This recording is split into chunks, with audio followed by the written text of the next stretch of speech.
Hi, happy Thursday. It's another Tip Thursday, and we're going to talk about today creating a positive workplace culture.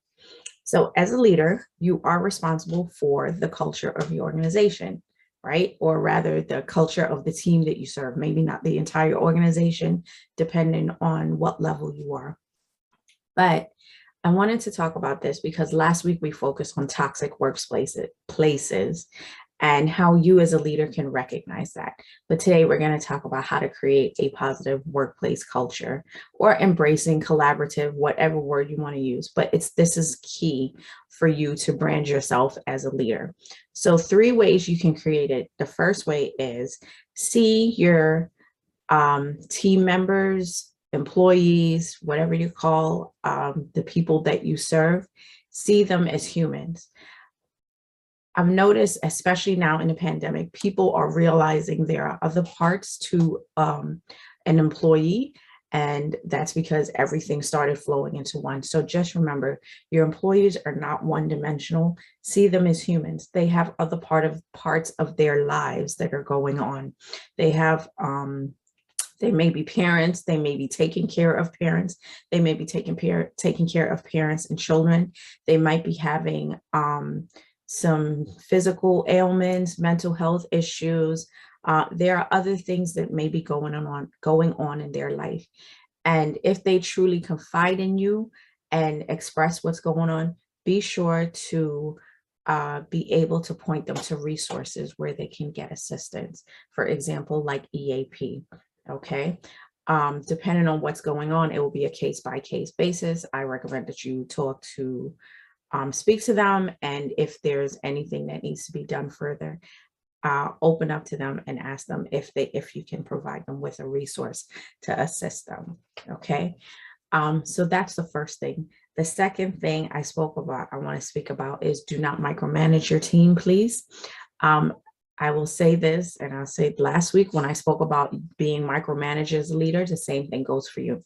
Do not micromanage your team, because micromanaging can breed different types of dynamics in your team, such as mistrust. It can breed low morale.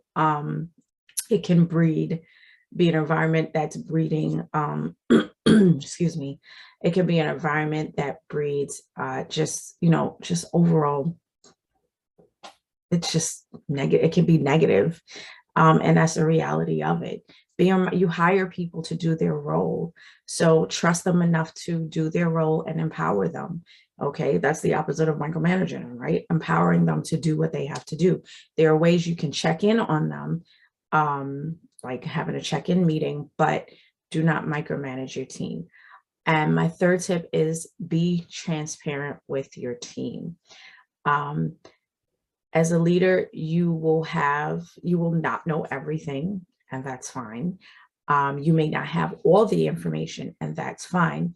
And you can express that in the meeting without telling in a meeting, or, just in every day, without giving them, I guess, in a lot overload of information. So transparency is about being, showing them that you're human, especially think about how in the beginning of the pandemic, we didn't have all the answers. We didn't know what to say, what to do. How are we going to function at work? How are people? Just be honest. You can say something like, we don't have all the information at this time, but this is what we'll do. And you might have to change that.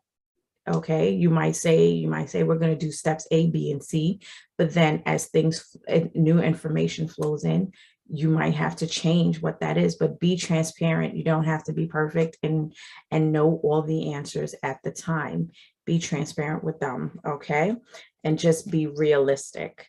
Transparency helps, and it shows that, you take it seriously as far as what you know and what you don't know, as opposed to kind of figuring out, saying, oh, we need to definitely do this and definitely do that.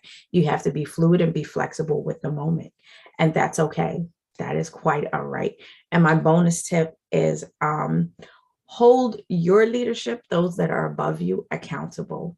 And that could be a whole discussion we can have another time, but definitely hold your leadership accountable for the success of you and your team. Okay.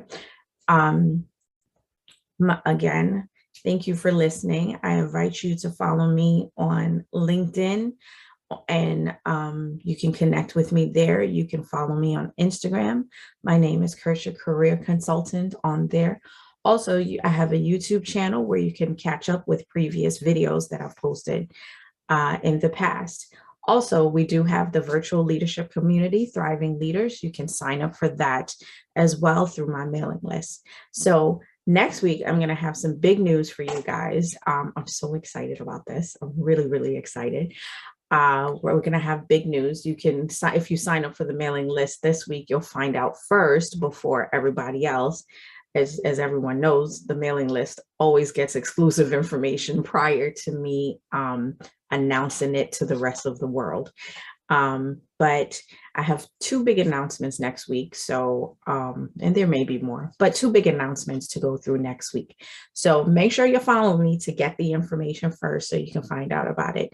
So a new video will come out next week. We're going to talk about another topic relating to leadership and just, how you can brand yourself as a leader.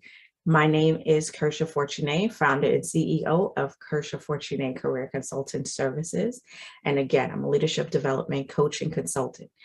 If you know someone that needs help with creating that positive workplace culture, definitely send them this message. Spread the word. Let them know that leadership is possible. Celebrate your wins as a leader, regardless how you might consider them small or big. Every single step counts in achieving everything you want to do to brand yourself and building your leadership legacy. Have a wonderful day. Be safe and be blessed.